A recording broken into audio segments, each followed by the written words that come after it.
네, 안녕하세요. 메타데이터 2의 남은 부분 또 영상으로 제작을 하겠습니다. 영상이 아니라 거의 음성 제작에 가깝죠. 네, 음성 제작으로 하겠습니다. 지난번까지 해가지고 이제 URN에 관한 것들을 들어가는 그런 상황이었습니다.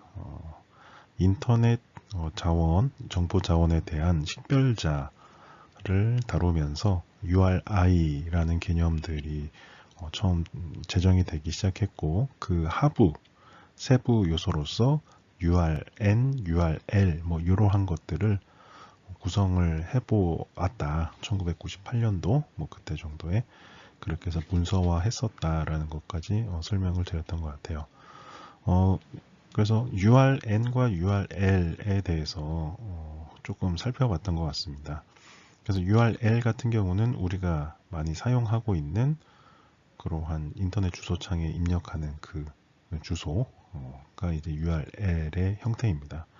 그게 처음 이제 1994년부터 회의가 논의돼서 픽스 고정이 된 형태가 지금 우리가 쓰고 있는 URL의 형태예요. 그러니까 처음 만들 때 그런 형태로 작성을 하자라고 이제 회의나 이런 쪽에서 그렇게 지금 구성이 된 거였죠. 근데 이제 URL을 통해서 식별 기호를 그거를 사용하게 된다면 조금 이제 식별 기호로서 기능이 제한되는 부분들이 있습니다. 그럴 수밖에 없죠. 그 이유는 정보 자원이 위치가 바뀌기도 한다라는 거죠. 동일한 정보인데 동일한 정보 자원인데 서버가 바뀌게 되면은 위치를 나타내는 URL도 좀 바뀌는 경우가 있죠. 도메인이 바뀐다든지 하면 그런 경우에는 이제 식별자로서 기능에서 좀 제한이 될 수밖에 없는 그런 상황이 발생을 합니다. 예를 하나 들어보서 한번 이해를 해봅시다. 우리가 네이버 블로그에다가 어떤 정보 자원을 만들어서 올렸어요. 그렇게 되면은 네이버 블로그에 어떤 세부 주소가 들어가겠죠. 그랬을 때의 그 정보에 대한 식별자로서는 블로그 네이버.com 그 다음에 세부 요소 이런 식으로 식별자가 부여되는 형태일 겁니다. URL을 식별자로 사용을 한다면요. 그러다가 어떠한 이유에서 네이버 블로그 말고 좀 더 수익성이 잘 나오는 또 다른 블로그 솔루션이 있어서 그걸로 이제 이전을 한다라고 해봅시다. 그래서 네이버에 있었던 그 정보 자원들은 다른 뭐 어디로 옮길까요? 티스토리로 옮겼고 네이버 블로그는 이제 폐쇄를 했다고 합시다.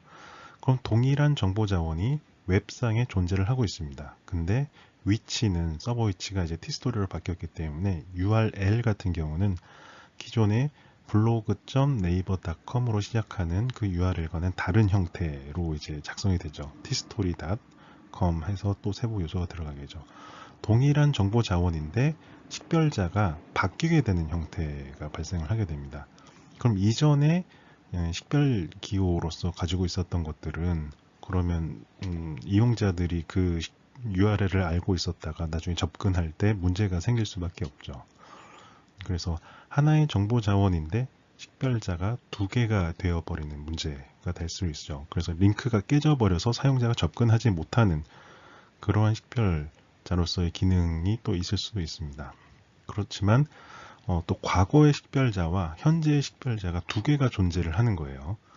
그렇게 되면은 식별자만 놓고 봤을 때는 블로그.com 블로그 네이버.com 죄송합니다. 네이버.com에 있었던 블로그 그리고 하나 티스토리에 있었던 그 URL 둘 다 존재를 하는데 URL이라고 하는 체계는 그 위치에 정보 자원 그러니까 그 웹페이지들이 사라져도 그것이 사라졌는지 안 사라졌는지를 알 수가 없죠. URL 자체만 놓고 봤을 때는.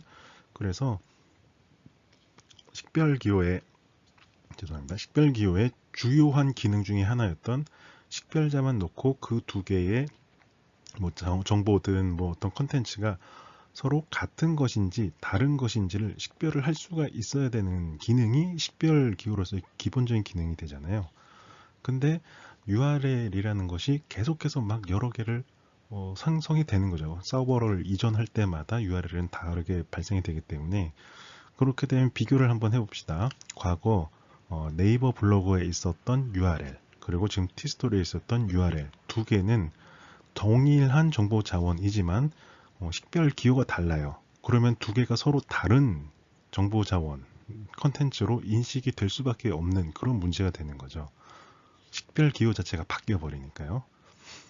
그 정보 자원은 똑같은데 식별 기호가 바뀐다는 것은 그런 기능들이 됩니다. 그렇게 되면은 이것은 다른 정보 자원과 동일한 것이다, 다른 것이다, 이 식별 자체가 안 되게 되죠. 동일한 정보 자원에 대해서도 다른 것으로 인식해 버리게 되는 거죠. URL만 보게 되면.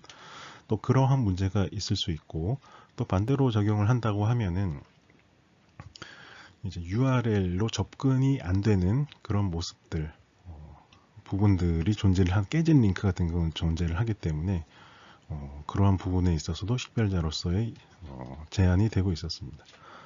근데 사실 이거는 당연한 일이기도 해요. 그렇지만 이제 그 당시에는 인터넷이 이렇게 활발하게 사회 전반에 확산된 시기는 아니었기 때문에 그 URL도 하나의 식별 기호로서로 기능을 할 거라고 생각을 했었던 거죠. 이렇게 서버라는 것을 자주 옮겨서 이렇게 컨텐츠들을 사용자가 주소를 막 옮겨서 이렇게 제공할 수도 있다라는 그 개념들이 존재하지 않았던 시절입니다. 그래서 주소라는 것은 항상 고정되어 있는 것이라고 생각을 했었던 시절이었어요. 그렇기 때문에 URL이라는 것이 이제 식별 기호로서 하나의 역할을 할 것이다라고 이렇게 정의를 한 거죠. 그렇지만 지금과 같이 동일한 정보 자원인데 이동, 서버나 이런 것들을 이동을 하게 되면 URL 자체가 바뀌어 버리니까 서로 다른 식별 기호로 인식할 수밖에 없게 되는 그런 문제들이 존재를 합니다. 그래서 좀 제한이 되는 부분이죠. 그래서 URL이 바뀌었다 하면은 이제 네이버 블로그에서 티스토리로 바뀌었다라는 것은 이제 알 수는 업데이트를 할 수는 있는데 정보 자원에 대해서 고유한 또 이름이나 또 그 고유 번호는 없어요. 주소를 그냥 식별자로 쓰는 거기 때문에 그래서 주소가 바뀐 것을 업데이트가 된다고 해도 그 업데이트된 주소 자체를 식별자로 쓰기 때문에 과거 식별자랑은 이게 달라져 버리는 것이 URL의 단점이 되어 버리는 거죠. 식별자로서 기능을 제대로 하려면 그런 URL이 바뀌더라도 식별자는 바뀌지 않아야지 그래야지 이제 식별 기능을 충분히 수행할 수 있는 그러한 부분들이 되겠죠. 예. 그러한 또 측면으로서 이제 URL의 한계를 보여주고 있습니다. 그거까지 이제 설명을 드릴 수 있을 것 같아요. 그래서 반면에 이제 URN이라고 하는 것은 정보 자원마다 이름을 부여하는 겁니다. 위치가 식별이 아니라 그냥 우리가 정보 자원에 대해서 고유한 이름을 하나씩 부여를 하는 거예요. 위치랑은 전혀 상관없이 그걸로 가지고 식별자를 쓰자라는 것이 URN의 내용입니다. 그래서 처음에는 URL은 위치가 없죠. 위치 정보가 없는데 인터넷에서의 식별 기호는 우리가 같은 것인지 다른 것인지를 확인할 수 있는 그런 코드들의 기능뿐만 아니라 위치를 알 수 있는 정보까지 있어야 된다라고 하는 것이 이제 기본적으로 접근 방식이었었어요. 잠시만요. 네, 잠깐 누가 찾아오셔가지고 잠깐 끊었다가 다시 하고 있습니다. 뭘 하고 있었는지 다 까먹었어요. 그래서 네, URL과 URN 요것을 좀 비교를 하면서 URL이 왜 식별자로서 기능이 제한이 되고 있는가, 한계를 가지고 있는가에 대해서 얘기를 하다가 그러다가 좀 된 것 같습니다. 그러면서 URN이라는 것에 대해서도 설명을 하고 있었던 것 같아요. 그래서 URN이라고 하는 것은 하나의 인터넷에서 유통되는 그 웹 정보 자원에 대해서 고유한 이름 내지는 식별 기호를 하나 붙이는 겁니다. 그거는 위치가 바뀐다고 해서 바뀌지 않는 그런 고유한 이름을 붙이는 것이 이제 URN의 이제 역할입니다. 그래서 사실 URN은 그러한 뭐 ISBN처럼 그냥 그 하나하나마다 고유하게 쓸 수 있는 이름을 부착한다는 차원에서의 식별 기호 형태가 되겠죠. 그래서 보면은 URN은 정보자원을 위치와 관계없이 식별하고 영구적으로 참조할 수 있는 세부 항목으로 구성된 식별 기호다라는 부분들이 있습니다. 그래서 위치랑은 전혀 상관이 없는 체계예요. 그래서 이름을 어떻게 부여할 것인지에 대한 논의를 이루어진 게 이제 URN입니다. 그래서 URL로 위치로 정보자원을 식별하는 것에는 조금 한계가 있었죠. 그럼 URN으로서는 식별 기능은 아주 잘 동작을 할 겁니다. 고유하게 바뀌지 않는 이름이 부여가 되니까요. 그 식별자만 보면은 서로 두 개를 비교했을 때 이것이 같은 정보자원이다, 다른 정보자원이다 라는 것은 손쉽게 판단이 될 거예요. 하지만 URN만 가지고는 그 정보자원이 어디에 있는지는 알 수가 없습니다. 그건 당연하죠. 그래서 보통 이제 URN과 URL을 통합해서 시스템을 구축해서 제공하려고 하는 그러한 시스템으로 요새는 많이들 적용이 되고 있어요. URL과 URN에 대한 얘기가 나온 김에 얘기를 해보겠습니다. 그러니까 URN 얘기하기 전에 우리 ISSN이라고 해서 연속 간행물에 대해서 식별 기호를 부착했었던 거 기억을 한번 상기시켜 보면 좋을 것 같아요. 거기서는 ISSN을 등록을 할 때 등록하는 그 기관에서 등록 표제라는 것을 같이 넣도록 되어 있었습니다. 그러니까 뭐 연속 간행물의 제목, 그 타이틀에 대한 내용들이었었죠. 그래서 식별 기호와 그 등록 표제를 함께 저장해서 그렇게 관리를 하는 시스템이었어요. 그것처럼 URN을 식별 기호로 삼고 URL을 그렇게 등록 표제처럼 계속해서 이제 같이 저장을 해 놓는 그런 시스템을 구축을 하면 그러면은 고유한 식별 기호도 작동이 되고 또 그 식별 기호를 클릭을 했을 때 원하는 위치로 찾아갈 수 있는 정보도 같이 담고 있으면은 식별 기호도 되고 위치를 찾아갈 수 있는 기능도 해결이 될 겁니다. 그래서 보통 URN을 가지고서 그러한 그 식별 기호를 사용해서 인터넷 정보 자원을 활용한다라고 하는 것은 지금 얘기 드리는 이러한 시스템을 구축해서 동작한다는 겁니다. URN만 가지고서 동작하는 것은 아니고 그래서 URN과 함께 위치를 나타내는 URL 정보를 함께 저장을 해놔서 그 정보가 어디 있는지 바로 클릭하는 곳으로 찾아갈 수 있게 해놓는 그런 서버들을 구축을 해놓는 것이 이제 URN을 활용한 그런 시스템들입니다. 나중에 뒤에 나오게 될 핸들이니 DOI니 하는 것들이 그런 형태예요. 네, 그렇습니다. 그럼 URN에 대해서 조금 나왔었던 부분들을 한번 읽어봅시다. 그래서 URN은 전 세계적으로 광범위한 적용에 대한 다양한 논의가 진행되고 있다. 라고 하는 것은 URL이라고 하는 것에 식별체계의 한계가 있기 때문이겠죠. 링크가 깨지기도 하고 새로운 URL이 생기고 똑같은 정보 자원을 카피해서 다른 곳에 존재하게 되면 URL이 두 개 생기게 되죠. 그렇게 되면은 똑같은 건데 또 다른 것으로 인식하고 뭐 이럴 수도 있죠. 그런 한계들을 인해서 URN을 통해서 식별하면 좋지 않겠냐? 뭐 아주 그렇게 생각을 하죠.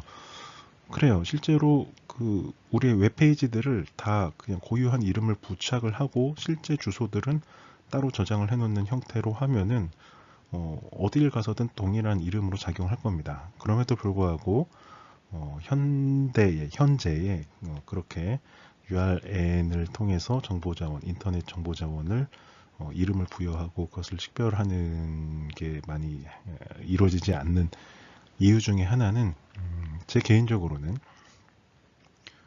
부하가 너무 많이 걸리기 때문에 그렇습니다. 트래픽이라 그러죠. 인터넷. 일단은 URN을 관리하는 서버가 있게 되겠죠.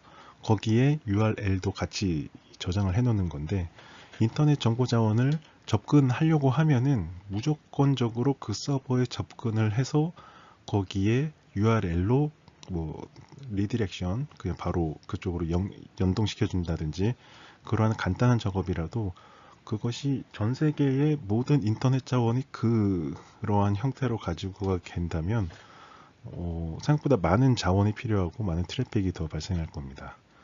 그러한 이유들도 하나 있는 것 같아요. 아직 그 URN으로 완전히 체제가 바뀌지 않는 이유 중에 하나는, 사실 우리가 쓰고 있는 인터넷이라고 하는 것은 그 주소창에 네이버닷컴, 구글닷컴, 유쿠드닷컴 이렇게 넣잖아요. 근데 그거는 컴퓨터 자체는 그 주소로 찾아가는 건 아닙니다. 그래서 DNS 서버라고 하는 곳에다가 알파벳으로 된 그 도메인 주소를 입력을 하면 IP 주소를 획득을 하게 돼 있어요. 그러면 그 IP 주소로 이제 다시 리디렉션을 보내서 그쪽 원하는 곳으로 찾아가는 형태로 돼 있는 게 DNS 서버 형태입니다.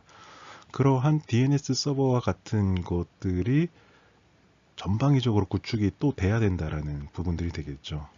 그러면은 뭐 그 비용을 누가 감당할 것이며, 뭐 이러한 이해관계가 얽혀 있고, 전체적으로 그 인터넷 속도가 저가 될 수밖에 없죠. IP를 알아보느라고 DNS 서버를 한번 거쳐서 리디렉션해서 라우팅을 가는데, 또 다시 URN을 통해서 URL을 파악하는 그것으로 접근을 해야 되는 그런 부분들도 있을 겁니다. 그래서 굉장히 많죠. 게다가 뭐 계속 얘기를 하면 DNS 서버 같은 경우는 IP 주소의 개수만큼의 그 내용들이 존재를 하게 되잖아요. 그래서 IP 개수는 지금도 많이 있지만 웹페이지나 웹 컨텐츠의 개수보다는 적습니다. 당연히 적죠. 우리 집에서 사용하는 IP는 하나잖아요. 공인 IP이기는 하나인데, 제가 블로그에다가 뭐 한 100개의 게시물을 누적적으로 올려놨을 수도 있어요. 그러면은 IP 같은 경우는 하나지만 웹 컨텐츠를 그런 식으로 IP로 치환하는 것처럼 URL로 이렇게 연동을 해서 계속 돌아가게 되면 그 가지수가 굉장히 많아지게 되겠죠. 그러면은 서버에 저장해야 되는 용량 자체가 엄청 커지는 거죠. IP보다 훨씬 많이 커지고, 운영비나 서버 비용이나 뭐 이런 것들이 많이 들어가는 현실적인 문제가 좀 존재를 할 겁니다. 모든 인터넷 자원에 대해서 URL 대신에 URN으로 대체를 한다면요. 그러한 문제들이 있기 때문에 연구는 되고 있습니다만 아직 URL을 URN으로 대체하지는 않습니다. 그래서 URN으로 바꿔야 된다라는 움직임은 사실 뭐 2000년대 초반, 뭐 중후반부터도 계속 논의가 되어 왔지만 이것이 전환이 되지는 않고 있네요. 네, 뭐 여담으로 또 말씀을 드리고 또 시작하겠습니다. 네, 벌써 15분이나 잡아먹었어요. 축하드립니다. 그래서 URN의 시범체계로 실제로는 1997년에 프랑크푸르트 도서전에서 DOI를 발표하기도 했었습니다. DOI는 디지털 오브젝트 아이덴티파이어라고 해가지고, 그래서 현재는 학술 논문들에 이제 DOI를 부착해서 이제 이 URN 체제 시스템들을 적용해서 사용을 하고 있죠. 네, 그렇습니다. 그래서 나중에 뒤쪽에서 DOI 다루면서 다시 한번 살펴보게 될 겁니다. 그래서 DOI 같은 경우는 URN의 일종이라고 할 수가 있습니다. 그래서 지금은 학술 논문 정도로만 이제 DOI를 적용을 하고 있습니다. 블로그, 웹페이지, 뭐 유튜브 컨텐츠 이런 거에 다 DOI 같은 거를 적용하고 있지는 않은 형태, 제한적으로만 하고 있습니다. 그래서 URN 같은 경우는 이제 나중에 DOI니 핸들이니 이런 것들을 계속 다루게 될 건데요. 그래서 DOI 같은 경우는 단순한 식별자로서의 기능뿐만 아니라 뭐 고유한 이름이니까 일단 단순 식별자로서의 기능은 존재를 하는데, 거기에 URL, 그러니까 위치 정보까지로 부착한 형태예요. 그래서 그러한 위치 정보까지 찾아갈 수 있는 기능이 또 있다. 그와 함께 또다시 적용해 볼 수 있는 것은 디지털 컨텐츠의 유통 보호 시스템을 확대되고 있다 라는 부분입니다. 그래서 뭐 사실 그 DOI라는 것은 정보 자원마다 고유한 식별 기호를 부착을 하는 거잖아요. 그래서 그것이 다른 것으로 그 배포가 되거나 유통이 되거나 이럴 때 그런 것들을 방지를 하고 하나의 루트로만 존재를 하게 만드는 특성이 있습니다. 그래서 저작권이나 뭐 이러한 보호 차원에서도 좀 장점을 가지는 그런 형태가 되겠죠. 왜냐하면은 이것은 어디서 생산한 것이다 라는 그 식별 기호가 이미 부착이 되어 있기 때문에 그것이 아닌 다른 곳에서 사용이 되고 있다라고 한다면 그것은 이제 정식적인 유통망이 아니다라는 것을 쉽게 판별할 수 있다라는 그런 측면에서 유통 및 보호를 할 수 있는 기능들도 존재한다라는 그 이유가 되겠습니다. 뭐 쉽게 얘기를 하면 DOI라는 것은 특정 뭐 핸들 시스템의 서버가 존재를 합니다.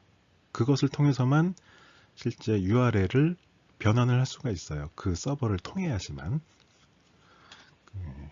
그 학술 논문은 지금 우리 웹 컨텐츠의 일부분이기 때문에 그렇게 한 기관에서 그 DOI 서비스, URL까지 같이 매핑을 해서 한 서비스가 가능합니다.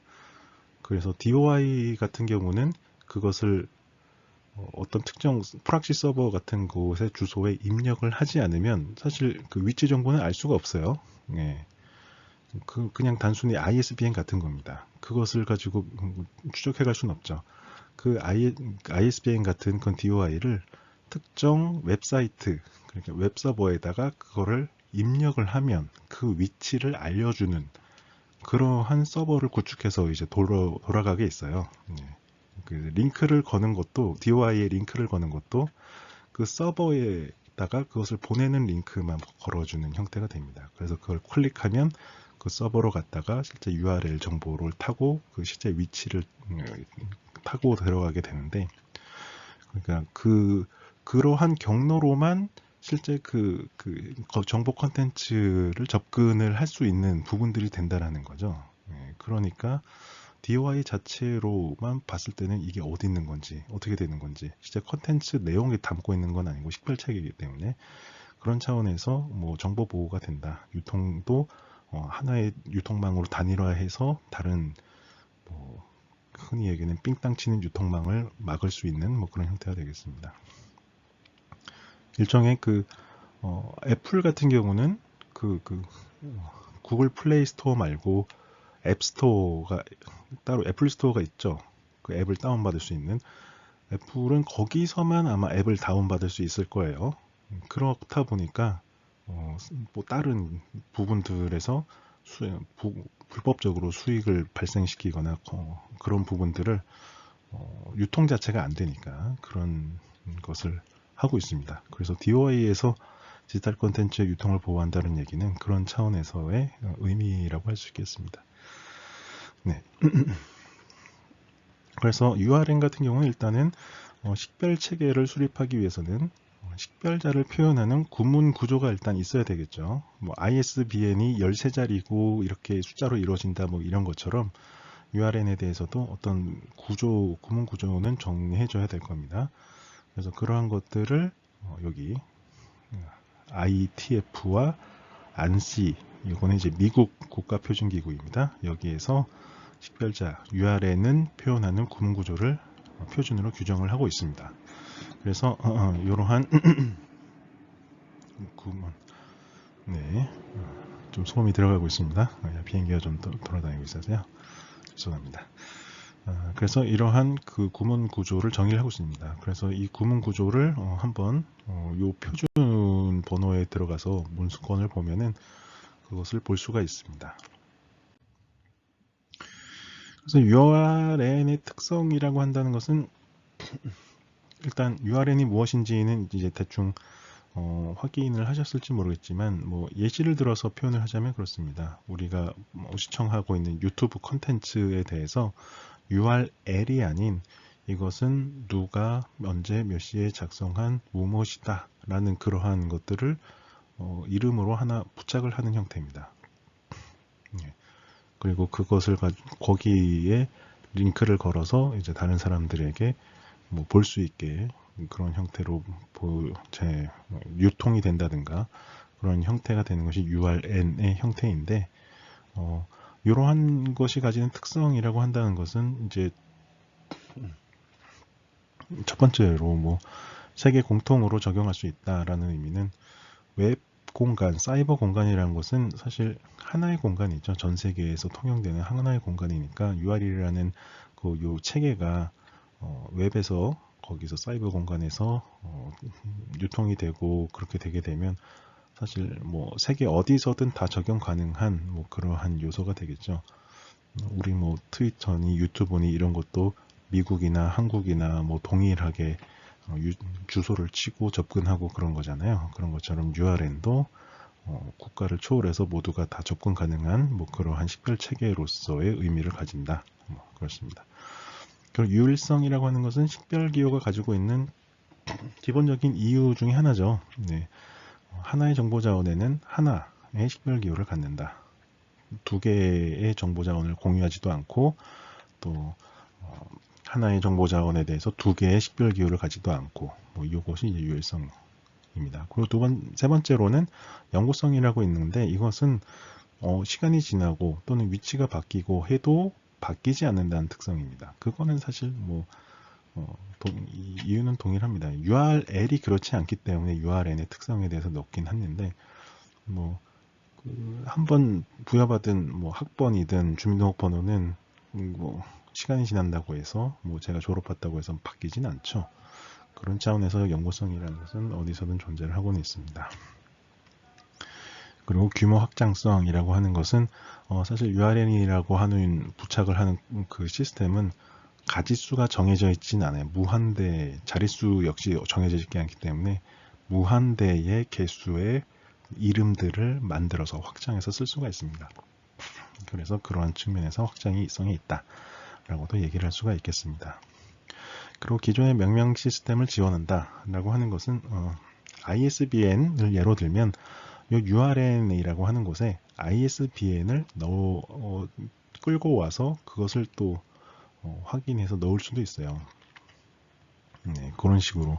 왜냐하면 자릿수나 어떠한 체계로 해야 된다라는 것들이 구체적으로 정해져 있지 않습니다. 자기 맘대로 URL은 지어도 돼요.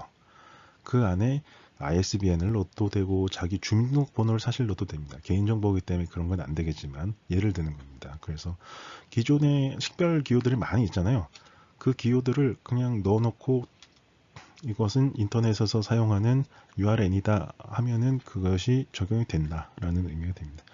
그 이유는 자릿수를 정해놓지 않고 식별 체계도 아주 구체적으로 넣지 않고 그냥 앞부분은 어떤 기관 어디를 의미하는 그 앞부분이고 나머지 뒷부분은 그곳에서의 사용하는 어떠한 식별 체계 중에 식별 기호다기 때문에 뭐 나머지 식별기는 자기가 마음대로 정해도 되는 시스템이에요. 그렇기 때문에 기존의 명명 시스템을 사용할 수도 있으니까 그런 측면도 있었죠. 그리고 독립성이라고 해서 분산 시스템으로서 적용한다라고 하는데 여러 개의 서버를 구축을 한다면 뭐 분산 시스템이 가능한 형태죠. 요새는 뭐 웬만해서는 다 분산 시스템으로 모든 것들이 다 동작을 하죠. 하나의 서버에서 모든 기능을 처리하면 트래픽이 너무 발생하기 때문에 분산 시스템으로 다 종제를 하고 있습니다. 그래서 뭐 나라든 어디든 다른 곳에서도 이제 독립적으로 이제 사용을 할 수 있는 특성들이 존재를 하고 있죠. 그래서 URL은 어떠한 기본적인 구조를 가지고 있느냐라고 한다면 이런 형태입니다. 기본은 이런 형태로 되어 있어요. 그래서 URN이라고 하는 표시를 이런 식으로 해주고 뭐 마치 URL에서 HTTP 하듯이 URN 이런 식으로 되어 있어요. 그리고 그 다음 요소는 NID라고 하는 부분들로 있어서 Namespace Identifier라고 얘기를 합니다. 그래서 이거는 기관이나 어떤 내가 뭐 출판사든 정보 자원을 가지고 관리하는 그러한 사람이든 기관이든 단체마다 그냥 뭐 이름 공간에 대한 뭐 식별 기호를 부착하면 되는 겁니다. 이거 역시 자기 마음대로 정해도 돼요. 대신 다른 기관하고는 겹치지 않아야 되겠죠. 이거는 우리가 그냥 아이디 생성할 때 중복 체크 하잖아요. 그런 것처럼 네임스페이스 아이덴티파이어라고 하는 것들이 중복만 되지 않으면 그렇게 사용을 할 수 있는 그러한 내용이 되겠습니다. 그리고 뒤쪽에 나오는 것이 NSS가 됩니다. 이것은 기관명이나 어떤 그 관리하는 사람의 그 식별 기호가 아니라 실제 정보 자원, 웹 정보 자원 하나하나마다 부착되는 식별 기호가 됩니다. 우리 ISBN 보면서 출판사에 대해서도 코드가 하나 부여가 됐고, 그 코드에서 출판되는 책에 대해서 서명 식별 기호라고 해서 0부터 한 자리 숫자로 1, 2, 3, 4, 5, 6, 7, 8, 9까지 또 부여가 되는 형태가 있었잖아요. 그것을 적용을 한다면 요 NSS는 서명 식별 기호와 같은 그런 부분들입니다. 요 NID라고 하는 것은 출판사 번호, 발행인 번호에 해당되는 부분들이 되겠죠. 그런 식으로 웹 정보 자원에 대해서 이렇게 이름을 부여할 수 있는 기본적인 구조를 가지고 있습니다. 그래서 NSS는 Namespace Specific String이라고 얘기를 해서 정보 자원마다 내지 고유하게 부착되는 어떤 문자를 얘기하게 됩니다. 그래서 기본적인 이런 러프 느슨한 구조만 정해져 있고, 요 네임스페이스 아이덴티파이어니 NSS는 자기 마음대로 작성을 해도 돼요. 네.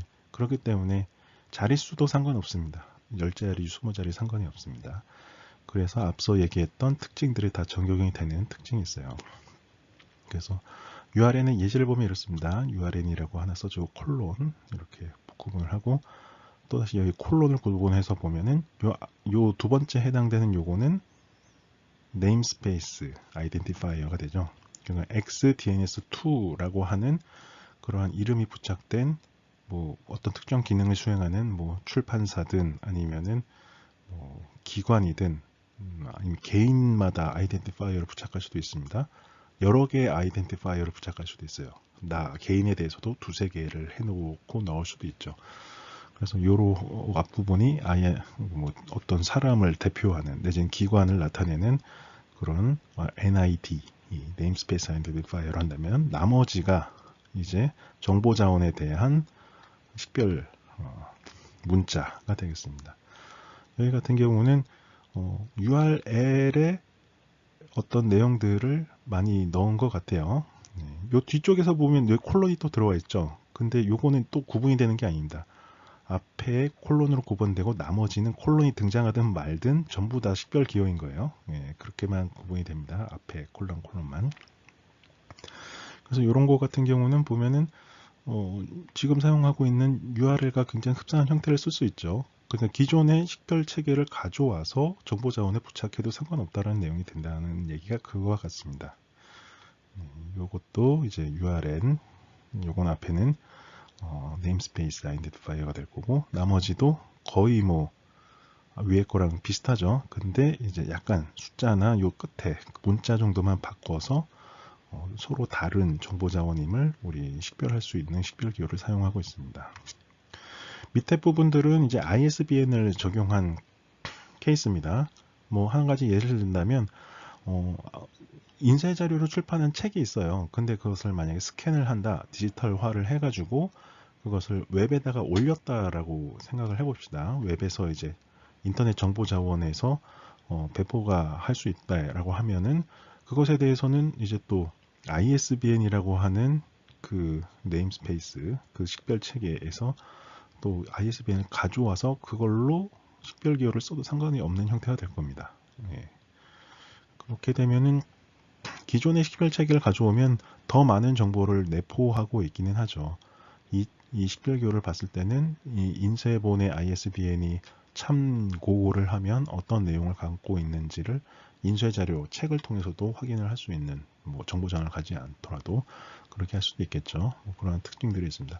그래서 URN이라고 하는 것은 부여하는 거는 진짜 자기 마음대로 부여를 하면 됩니다. urn이라고 하는 요거 그리고 중간 콜론 요것만 주는 그 기본적인 구조만 따르게 되면 그 다음에 어떻게 적용할지는 다 자기 마음이죠. 네. 그렇기 때문에 자기 마음대로 이렇게 구현을 하게 되면 url을 뭐 부착하고 이런 거는 어렵지 않죠, 생산자가. 근데 그것마다 url과 연동시켜서 어딘가 서버에 저장해 놓으려고 하면은 그 양이 참 무시할 수 없는 양이 될 거고 운영하는 게 참 어려운 부분이 될 겁니다. 그래서 우리가 쓰는 일반적인 인터넷 영역, 뭐 블로그니, 뭐 SNS니 이런 영역까지 url의 시스템 체계가 확장이 되지 못하는 게 아닌가, 저는 그렇게 개인적으로 생각을 하고 있습니다. 그렇다면 우리 앞에서 봤을 때 네임스페이스 아이덴티파이어라고 해가지고 NI 관련해서 나왔었어요. 그렇다면 이름 공간이란 것이 뭔지 이미 우리 XML 구문 조금 살펴보면서 좀 확인을 했던 것 같지만 그래서 다시 한번 등장을 하고 있습니다. 그래서 이걸 한번 읽고 정리하고 넘어가 봅시다. 첫 번째 볼릿 한번 읽어볼게요. 특정 웹사이트에 있는 하나의 문서로서 무엇에 관한 데이터 집합을 만들고 웹상에서 다른 사람들과 공유하기 위해 XML을 사용할 때, 여기까지입니다. 사용할 때 XML 파일 내에 사용된 특정 데이터 요소나 속성 이름들을 확인하도록 함. 뭐 요거는 이제 우리가 메타데이터 스키마 보면서 이제 확인을 했었던 내용인 것 같아요. 그래서 XML 스키마를 만들고 그것이 이제 XML 구문이라면 네임스페이스라는 형태로 이제 사람들에게 알려주고 있기도 하다라고 얘기를 했잖아요. 그래서 그 네임스페이스가 뭐 URL 형태로 존재를 해서 그것을 쫓아가 보면 데이터 요소나 속성의 이름들을 거기에서 소개를 하고 있기도 하다. 뭐 이러한 내용들을 얘기를 했었던 것 같습니다. 그런 차원에서 이제 첫 번째 블릿의 설명인 것 같습니다. 그리고 그러니까 XML을 통해서 어떤 구조를 작성을 하면 그 XML 스키마든 DTD를 통해서 작성을 하게 되면 그것이 누가 그 XML을 정의한 건지, 구조를 정의한 건지를 알려줄 필요가 있다고 그때 뭐 수업 시간에 좀 얘기를 했었던 것 같아요. 안 그러면 거기서 정의한 타이틀이라고 하는 XML 요소랑 제가 정의한 타이틀과 다른 사람이 정의한 타이틀이 있는데 서로 다른 의미인데 엘리먼트 이름, 요소 이름만 똑같을 수도 있어요. 그렇게 되면은 이게 어디서 누구 걸 사용한 건지를 XML 문서만 봐서는 모른다는 거죠. 그래서 정의한 XML 문서의 구조가 어떻게 되는지, 누가 정의한 건지를 나타내기 위해서 이름 공간이라고 별도의 이름을 주는 거죠. 네, 그렇습니다. 그래서 두 번째 블릿을 한번 읽어보겠습니다. XML 파일 작성자는 XML 파일의 시작 위치 부분에 URL을 이용해 웹 주소를 지정함으로써 네임스페이스를 확인하고, 그러니까 XML 작성할 때는 특정 DTD나 XML 스키마를 따른다면 그거에 맞게 유효한 문서로 작성을 한다고 하면 그 어떠한 문서 구조를 따르고 있는지 네임스페이스를 통해서 지정을 해준다라는 의미가 되겠습니다. 네. 특정한 그 XML 스키마 파일이 존재하지 않더라도 URL 같은 경우를 제시를 함으로써 여기서 제시하고 있는 XML 문서의 구조를 따르고 있습니다 라는 것을 확인시켜 주는 거죠. 웹브라우저의 일부로서 제공되는 XML 파서는 표현을 위한 규칙과 XML 파일 내에 있는 각 요소들에 관한 다른 정보를 어디서 찾아야 하는지를 알 수 있음.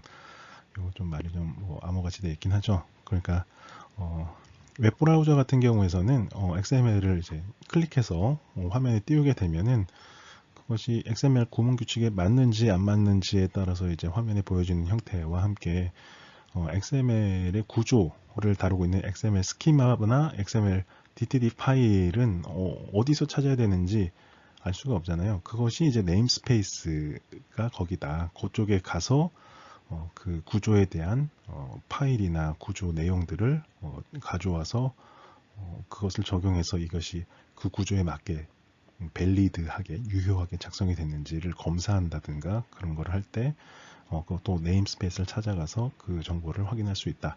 뭐 이런 내용입니다. 그래서 예를 들면 XML 문서는 자기의 네임스페이스를 하나의 문장 속에서 다음과 같이 선언한다.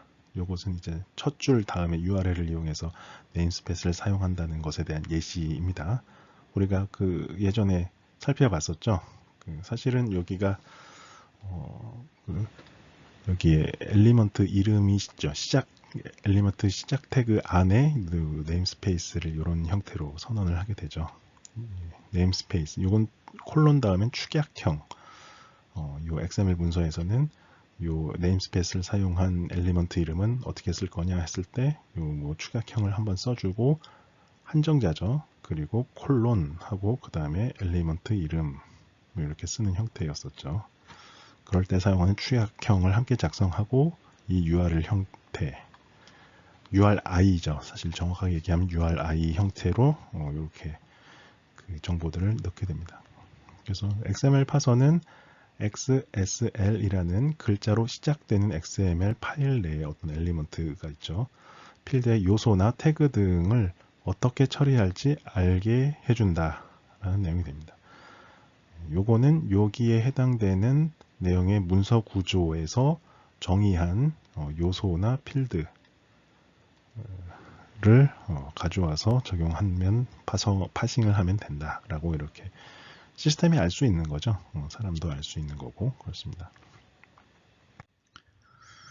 그래서 네임스페이스를 하면은 뭐 계속해서 얘기를 하지만 뭐 각각의 XML 파일과 함께 정보를 전송해야 될 필요가 없어진다라고 하는 것은 왜냐하면은 네임스페이스라고 하는 것은 문서 구조, XML 문서의 구조를 정의한 XML 스키마나 DTD 파일들이 존재하고 또 찾을 수 있는 곳에 대한 위치 정보입니다. 그래서 XML 데이터 파일, 그 구조를 정의한 DTD나 스키마 파일 말고 XML 데이터로 만들어서 그것을 이제 누군가에게 제공을 한다고 했을 때 그 사람은 그럼 이 XML 문서는 어떠한 구조를 따랐습니까? 어떻게 정의된 구조를 따랐습니까? 라고 별도의 파일을 전송을 한다든지 그것을 정보를 알려줘야 되는데 네임스페이스 한 줄을 넣게 되면 그 정보까지 같이 들어가 있는 거죠. 네, 구조를 정의한 곳이 이 URL로 찾아가면 알 수 있기 때문에 그렇습니다. 그게 첫 번째고 이건 편의적인 내용이겠네요. 두 번째를 한번 봅시다. 일련의 요소에 관한 설명을 갖고 있는 하나의 네임스페이스 정의를 여러 XML 파일들이 공유할 수 있게 된다. 요거는 그렇습니다. 하나의 웹사이트에다가 그 XML 구조 있죠. 구조들에 대해서 요소들에 관한 설명들, 스키마니, DTD니 이런 형식으로 보통 구조를 정의를 하게 되겠죠. 그거를 파일을 계속해서 만들어서 같이 배포하면은 굉장히 그 구조를 쓰면 쓸수록 굉장히 불편하겠죠. 근데 이제 웹사이트 하나 만들어 놓고 거기에 설명을 쭉 해놓는 거죠. 우리 XML 문서 구조는 요러한 요소와 이런 것을 따랐습니다. 이렇게 웹에다가 공간에다 해놓고 그것에 대한 링크 정보죠. 일종의 그것만 XML 파일 데이터 문서 안에 넣어주면은 그냥 다른 파일 안 쓰고 그냥 여러 파일들이 그 내용만 가지고 공유를 할 수 있다는 거예요. 사이버 스페이스에서 그것을 접근이 가능하기 때문에 그렇습니다. 그리고 또 네, 그렇습니다. 그런 식으로 해가지고 여러 파일들이 네임스페이스를 공유를 할 수가 있게 됩니다. 또한 하나의 파일에도 여러 개의 네임스페이스를 사용을 할 수가 있어요. 그래서 여러 기관에서 정의한 XML 문서의 구조를 또 차용을 해서 하나의 문서 구조로 가져와서 사용을 할 수도 있습니다. 그러한 또 특징도 있죠. 그럼 세 번째를 한번 읽어볼게요. 개별 XML 파일은 그 파일 내의 다른 요소들로서 다른 네임스페이스를 정의할 수 있다. 예, 맞습니다. 지금 얘기한 게 나왔네요. 그래서 XML 문서 데이터 파일 하나에 네임스페이스를 여러 개를 지정해서 그러니까 여러 개의 XML 문서 구조를 차용을 해와서 거기서 조금씩 가져다 쓸 수도 있어요. 하나만 써야 되는 건 아닙니다. 그래서 뭐 여러 개를 가져와서 쓸 수 있다는 거는 뭐 굳이 정의를 금속 구조를 만들지 않고도 이미 구조가 정의되어 있는 것들을 그냥 가져와서 쓰면 되니까 그러한 특징들이 있을 수 있습니다. 네, 그래서 URL은 구조를 다시 한번 생각해 보면 그 XML의 네임스페이스와 같은 것들이 하나가 존재했고, 그리고 첫 번째 앞부분에 해당되는 내용이었었고, 콜론이 붙고 그 뒤에는 자기가 또 다른 그 정보 자원에 부여되는 식별 기호가 있는 그런 구조를 갖고 있었습니다. 네, 그것을 기억을 해주시고 앞으로 나오는 내용들을 살펴보면 좋을 것 같습니다. 네, XML이 아니라 죄송합니다. URN의 초기 사례입니다. Perl, PURL이 있는데 요거는 그 OCLC가 개발한 것이기 때문에 이제 또 문헌정보학에서는 다루고 있습니다. OCLC는 이제 전 세계적인 어떤 도서관 그러한 기구죠. 그렇기 때문에 여기서 다루고 있습니다.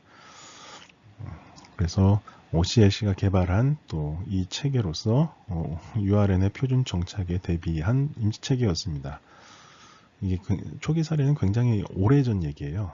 90년대 후반, 2000년대 초반이었는데 그때만 해도 URN이라는 것이 인터넷에서 식별 체계로 URL이 아니라 그렇게 이제 전환될 것이다 라고 이제 대비를 하고 있었습니다. 그래서 이제 임시로 한번 이 시스템을 구축을 해서 한번 작동을 해봤던 거죠.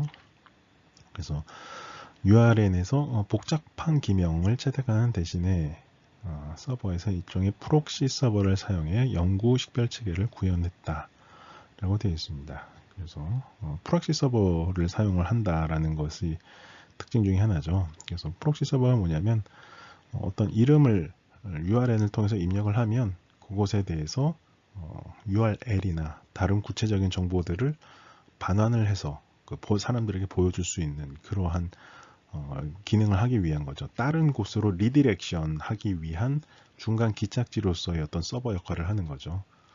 네, 그것이 이제 프록시 서버로서 이제 작동하게 하려고 하는 그런 역할로서 이제 프록시 서버를 채택을 하고 있었습니다. 그래서 이 서버는 네, OCLC의 이러한 프로젝트, 호주에서 뭐 덴마크에서 여러 가지 프로젝트로 진행이 됐습니다. 예. 근데 뭐 이것이 URN으로 전환이 되진 않았죠. 계속 URL을 사용하고 있죠. 그래서 이게 많이 이제 대두가 되지는 않았었습니다. 그래서 그 당시에는 크게 다르지는 않아요. 지금과 이제 프로토콜이고 변환기 주소, 이 프록시 서버 주소입니다. 이게 요거는 이제 우리가 쓰는 프록시 프로토콜이니까 그냥 넘어가셔도 되고, 여기 서버 주소입니다. 이게 변환기 주소라고 하는 게. 그리고 그 다음에 있는 내용들이 URN이 되는 거죠. 그러니까 요 서버 이름에 URN을 넣게 되면 그렇게 되면 그거에 대한 정보를 통해서 어디든 다시 연결을 해주든 아니면 그 정보를 다시 이용자한테 반환을 해주든 뭐 그러한 체계였습니다. 네. 지금도 뭐 이거는 꼭 URN이 아니어도 서버에 값을 저장해 놓는다고 하고 URL을 통해서 접근할 수 있게 해주는 것과 크게 뭐 다르진 않죠. 그렇지만 이제 식별자라는 기능, 그걸 통해서는 URN을 적용하고 싶으니까 그걸 적용했을 땐 이렇게 될 것이다 라고 이제 처음으로 구현을 한 거죠. 프록시 서버 형태로. 그렇습니다. 그래서 뭐 이건 나중에 DOI나 핸들 시스템에서 다시 나오게 되지만 계속해서 반복하게 나오게 될 겁니다. 그래서 이거 어떻게 동작하는 거냐면 우리 클라이언트가 이제 우리 이용자죠. 이용자가 그 프록시 서버에다가 요청을 보냅니다. 요청을 보낼 때는 이제 그 URN이라고 하는 그거랑 같이 붙여서 되겠죠. 아까 봤던 그 주소처럼 해가지고 그렇게 되면은 요 서버에서는 URN을 보고 나서 URN과 URL을 함께 저장을 해 놓는 거예요. 그래서 URN이라는 정보가 들어오면 그것을 통해서 URL이라는 것이 이제 반환이 되겠죠. 같이 저장이 되어 있으니까 그거를 다시 클라이언트에게 제공을 해주는 겁니다. 그럼 클라이언트가 다시 그 URL을 찾아가는 건 아니에요. 사실 클라이언트 웹 브라우저에서 우리가 관여를 안 해도 여기서 받아온 URL로 다시 한번 리디렉션을 이용해서 다시 접근을 하게 됩니다.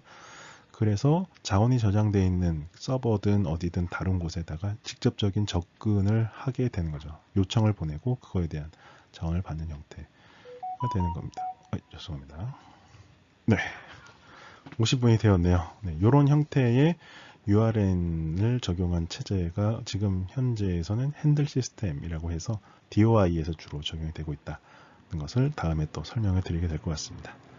네, 그럼 여기서 일단 마치도록 하겠습니다. 잡소리가 너무 길어서 너무 못 나갔네요. 네, 그럼 다음에 또 나가보도록 합시다. 네, 마치겠습니다.